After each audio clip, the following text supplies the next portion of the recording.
The story of Providence begins with this woman. She was born Emily Tavernier in Montreal, Quebec, in the year 1800. As a child, she was already showing her love and compassion for the poor. There was such a strong urging within her to care for those in need. And she would, go to her parents and say, can we distribute some food, to these people who are coming to our door.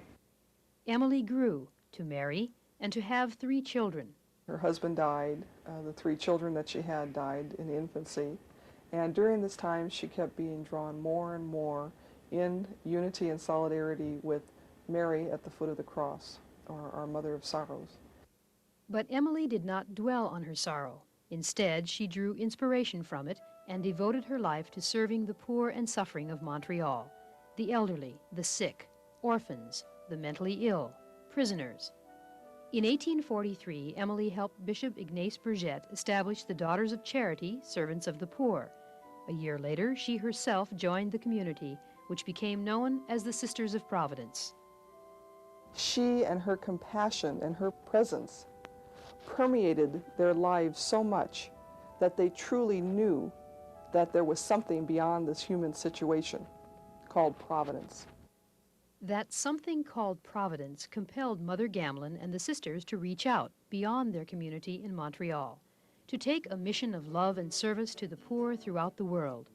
In 1856, a group of 5 women came to Fort Vancouver and began their work in the Washington Territory. They were led by the indomitable spirit of one Esther Pariseau, known to the sisters as Mother Joseph of the Sacred Heart.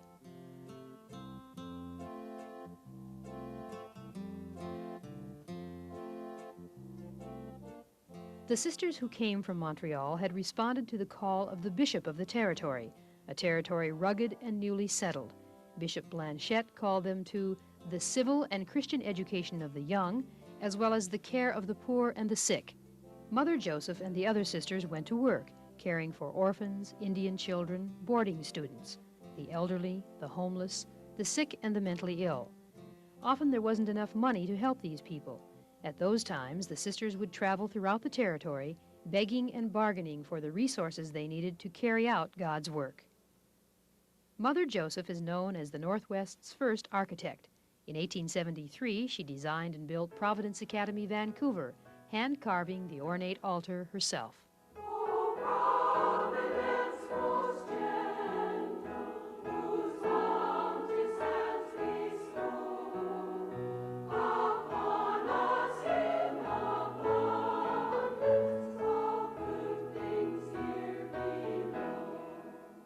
No matter what difficulties she encountered, she knew that Providence would provide. And she so believed in that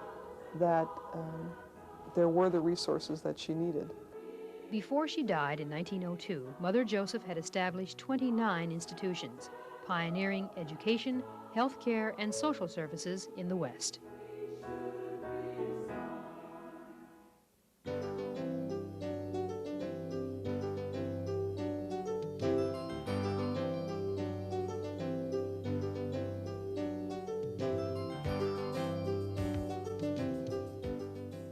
Today, the work of Mother Gamlin and Mother Joseph continues in the West. Alaska, Western Washington, Oregon, and California are now known as Sacred Heart Province. Provincial and corporate headquarters are located in Seattle, Washington. Good afternoon, Sisters of Providence. Sacred Heart Province is administered by a provincial superior and a 4-member provincial council. The provincial is also chairman of the board of the healthcare corporations. The members of the council form the board of directors. We oversee the mission, that the mission elements are carried out, that the sponsorship elements are carried out, the philosophy is carried out. The day-to-day management of the corporation is delegated to the president of the corporation and his staff. The buildings are a place where the work is carried out, but by themselves they're not, they're not what the Sisters of Providence are about. It really is the people. It is people taking care of people. And without that, the buildings, the equipment, they're sort of cold. I mean, you have to have those, and we think quality care is influence, but quality is compassion. Quality is many things more than just technology and a nice building. I know that you are thinking of going home today.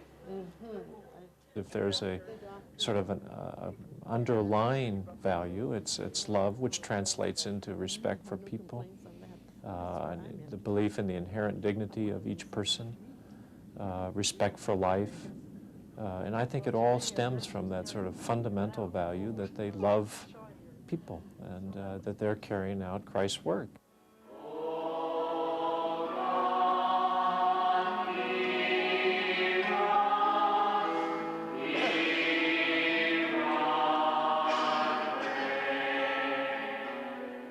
Christ's work, it was to love and touch the hearts of everyone, but especially those who were poor, sick, lonely, outcast. He healed them, cared for them, and taught others to do the same. The mission of the Sisters of Providence is to carry on that work, healing, caring, teaching, through a philosophy of compassionate love for the poor, a willingness to respond to needs, and faith in divine providence, and in the goodness and generosity of others. Since the days of Mother Gamlin, she always worked with the laity.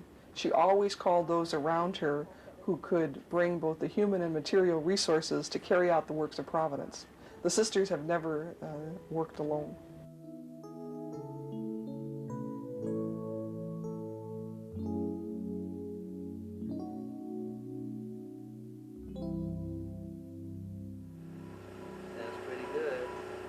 It's part of a charitable program in which children are sent to the United States from all over the world for medical care. And we volunteered to take some of those babies for cardiac surgery. So this is the first one that we now have in our hospital. It's a 2-year-old child who has what we call tetralogy FLO. He's a blue baby. And we did a rather complicated repair on his heart just a few days ago, and he's now sitting up in the intensive care unit looking around, feeling pretty good. Dr. Albert Starr is a cardiac surgeon and director of the Heart Institute at St. Vincent Hospital and Medical Center in Portland. His work is that of the healer, in the most physical sense. The technology and expertise available at the Heart Institute make it a renowned center for prevention, diagnosis, and treatment of cardiovascular disease. Dr. Burris, this is Trudy. We're bringing in the patient from Juneau. We now have a blood pressure of 170, palpable. So you tell us if you get uncomfortable or if you have any problems. Are you comfortable now? Okay, just kind of keep up on your side. We have very few land transports simply because distances are so far and because the roads just aren't available.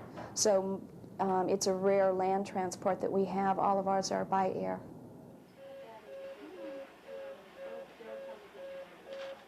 Most of the mothers are just hours after delivery or just a couple of days, and they need to be as close to the babies as possible and close to medical care. At Providence Hospital in Anchorage, as in all the sisters' hospitals, the very latest technology plays an important role in physical healing.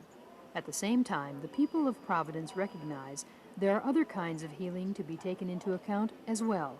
It's just an entire caring atmosphere, and it's sort of like whatever we need to do to be able to make it the best for the parents and the baby. And it's not just single care, not just worrying about the baby and forgetting about the social situation. It's working with an entire family group. You know, these are people we're taking care of, and each one is a very precious entity. So we're always aware of that.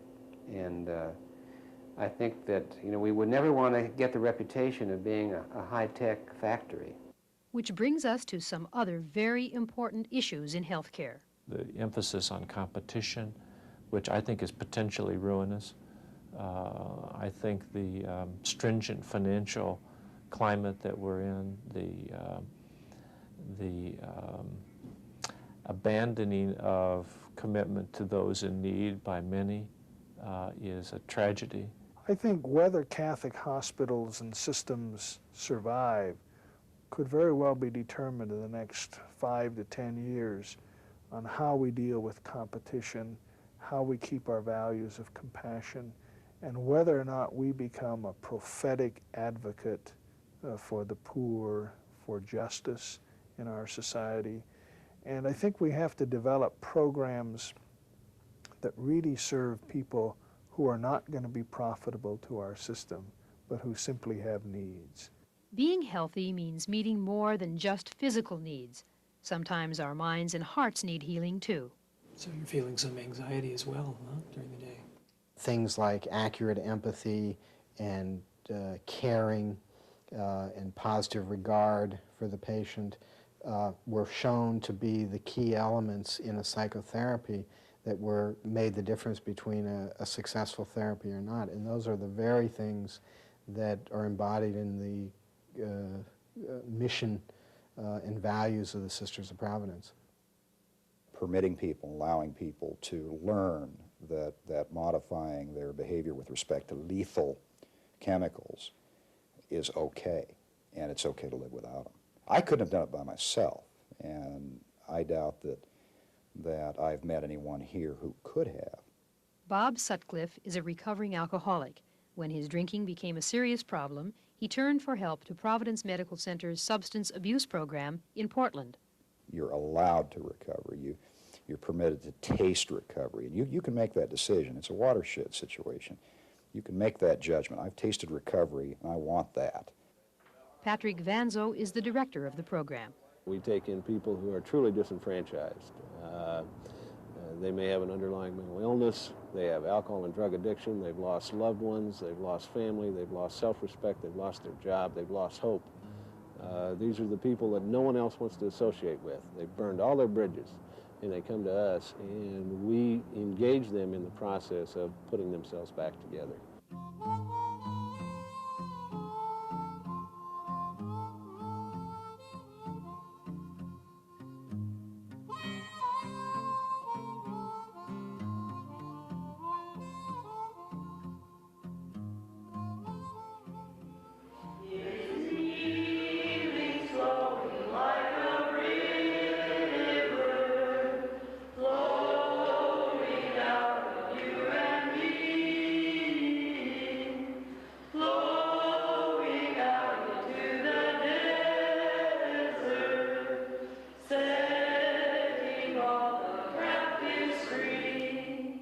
Sister Joan Campbell has a healing ministry at San Francisco's Bryant Street Jail, a ministry to heal the human spirit.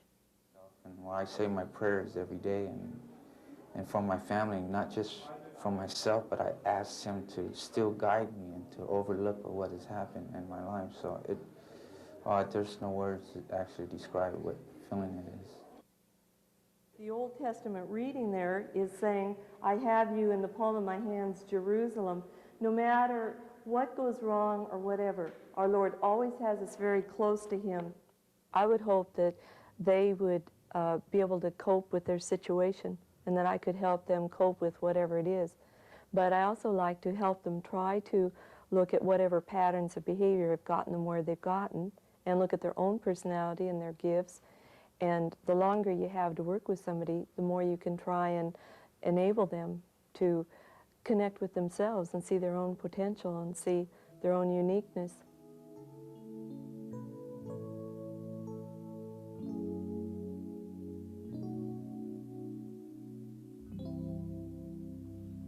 Caring. The Sisters of Providence work with thousands of lay people. Together, everything they do could be called caring. It's a shelter for women with children, a safe transition place called Providence Hospitality House in Seattle.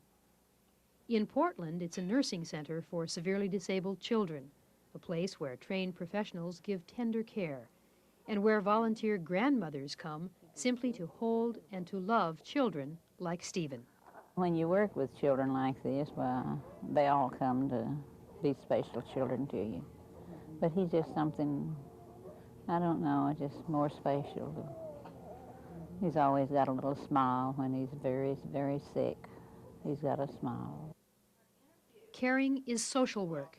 Your neighbor's going to help you with your nutrition and your shopping. It's nursing.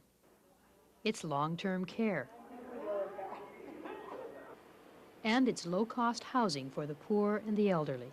The most key element is respect for the person. That underlies everything.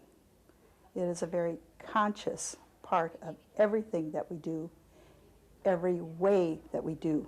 It's hard to know, to be convinced that we're loved by God unless we have some self-respect. They make you feel like you belong here, that it's like home. It's a feeling of home. Caring is working in the laundry in Medford, hospice, home health care in Yakima, a free clinic in Centralia, helping victims of sexual assault in Everett. There's so much darkness in the world. I mean, people get lost in that darkness, and I think what we do here is effectively bring light or goodness into what is otherwise a really horrible, horrible situation. Once again, caring is simply Christ's work, love and compassion for the sick, the lonely, the poor, the outcast, especially the outcast. They've been told to go out and die by society. You're not expected to live. There really isn't any hope, or if there is, it's around the corner. The fact that someone does care, when a child gives a flower to its mother, the flower is of no intrinsic worth. It's the caring, the love that matters. Robert Colburn has been diagnosed as having acquired immune deficiency syndrome, AIDS.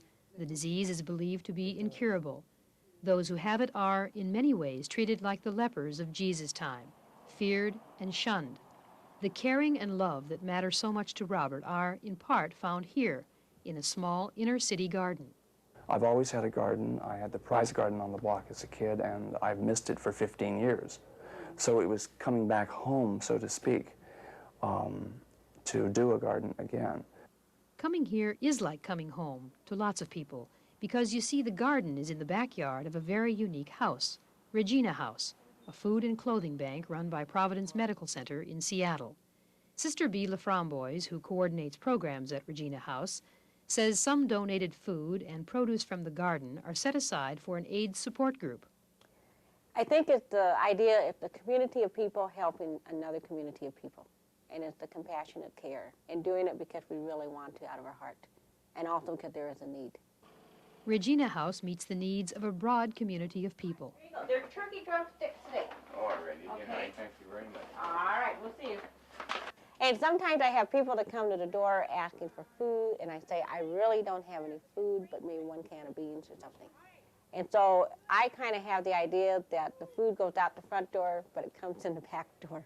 And sometimes it's just barely getting in the back door and out the front door. So I really trust in Providence. Yes, the sisters believe Providence provides not only things like food and clothing for the needy, but also the willing, joyful help of lay people, volunteers, who make this kind of caring possible. It makes you really feel good. All of us, every single one of the 8 that I know that come over here twice a month, 4 times a month, that's the way we all feel. It really, it's a lot of grace that we receive. Caring means every life has value, so newborns enter the world as gently as possible in the warm, loving environment of birthing rooms at Providence hospitals. And when life gets painful or difficult, or when it nears its end, there should be a loving place to be as well. One of those places is Providence House in Anchorage. In Alaska, patients and their families sometimes come very long distances from what's called the bush. Providence House is a place for them to stay during prolonged periods of medical treatment. If you've ever had someone who's really sick in the hospital and had to travel for treatment, it's very upsetting. It disrupts the whole family life, and we try to keep things as normal as possible and as home-like, and try to promote that loving and caring. There are diaries in the guest rooms at Providence House. When she was manager there, Carol Atkinson thought they might be a comfort to those who came to stay. It makes them feel at home. It makes them realize that there are others who have problems much worse than theirs. Sometimes it's the person with the worst problem in my way of thinking who comes to me and says, I thought I had problems until I stayed here. Hi, Ginger. How are you? To be with people in times of crisis, not to do, not to talk, just be there. Make yourself available then let people use you as they wish. I don't go there to preach. I don't go there to pray. I don't go there for anything. I just bring the Lord and myself. By the way, I always ask God to walk in a room ahead of me. Some years ago, Sister Louise LaBelle followed God's footsteps at Providence Hospital in Oakland. Her footsteps are those of another caring ministry, pastoral care. So many times I think you reach the body through the heart and the soul of a patient, and that's where we come into the picture. I think it's so important to the recovery of our patients. I firmly believe in what I do.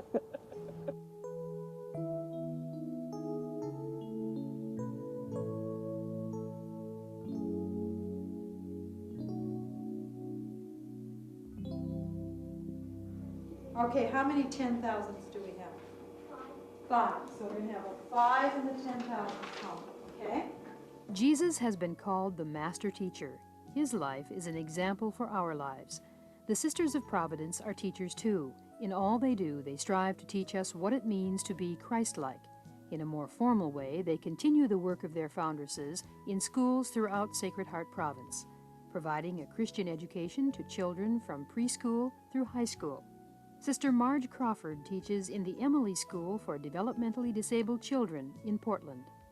A person never knows their effect on another person.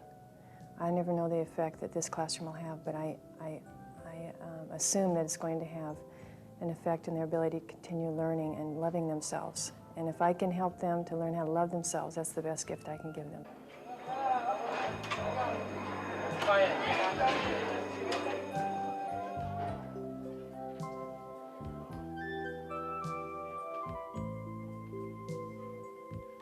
I still prefer the Catholic schools, partly because everybody's so close and there's an atmosphere of community and family that I really turn to sometimes because it helps me with the pressures of schoolwork and everything.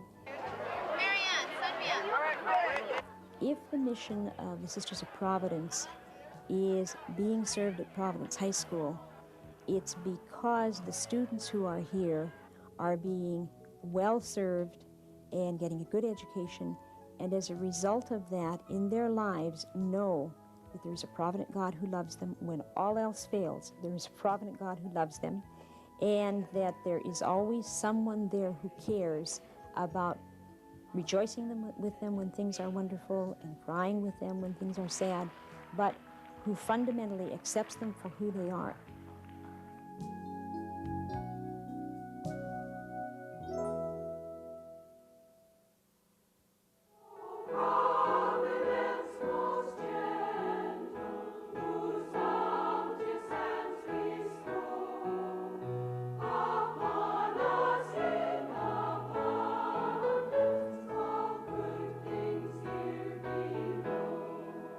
Healing, caring, teaching.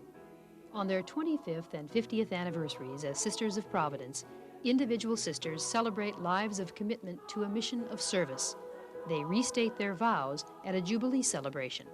Other sisters, friends, family join in this special time, sharing in the Jubilarians' recommitment to God. I, Carla Montanti, wishing to renew my consecration to God and to become a servant of the poor, willingly make anew to the divine majesty the perpetual vows of poverty, chastity, and obedience, under the authority of the Superior General and according to the constitutions of the Institute of the Sisters of Providence. The Sisters of Providence really do believe that a provident, loving God is everywhere. The Sisters of Providence are women who are not afraid. They are women who live in today's world, disciples of Christ, messengers of the gospel, portraying that God loves everyone through their love. The vision the sisters have portrayed and built upon has been shared with others as well, the laity. For increasingly, it is lay people who are called to share the sisters' mission, to know that the church truly is all of us. All of us are called to carry out and to be Providence to others. I think that we have to keep reflecting on what that means. Every individual who comes through the clinic is personally important. And so we treat them gently, thoughtfully, lovingly, if you will. They are, like we are all, children of God. But just to see someone come in really upset and emotional, and then the next morning or a few days later just beaming, they found a job or their kids in school, and just to have something accomplished and to have a place to come to call home. Your demeanor has a lot to do with that. Whether you're, if you come in grumpy or if you're, smiley and cheerful to the person, that means a lot. No matter what you're doing, it is important to care. If there is something spilled on the floor, whether there's a janitor around or not, somebody might walk along and slip, fall, hurt themselves. It's not going to hurt me to stop and mop it up. I work here. That's my job. Who wants to walk down First Avenue and reach out a hand in friendship to people that are homeless, people who don't have jobs? It's just not the in thing to do. But Mother Gamblin saw past that, and she says, we are going to do this. And that's what I identify with. Even if the order, if you will, were to disappear, they have a belief, a feeling, has certainly been implanted in us. And we can continue to carry that on. And I shall.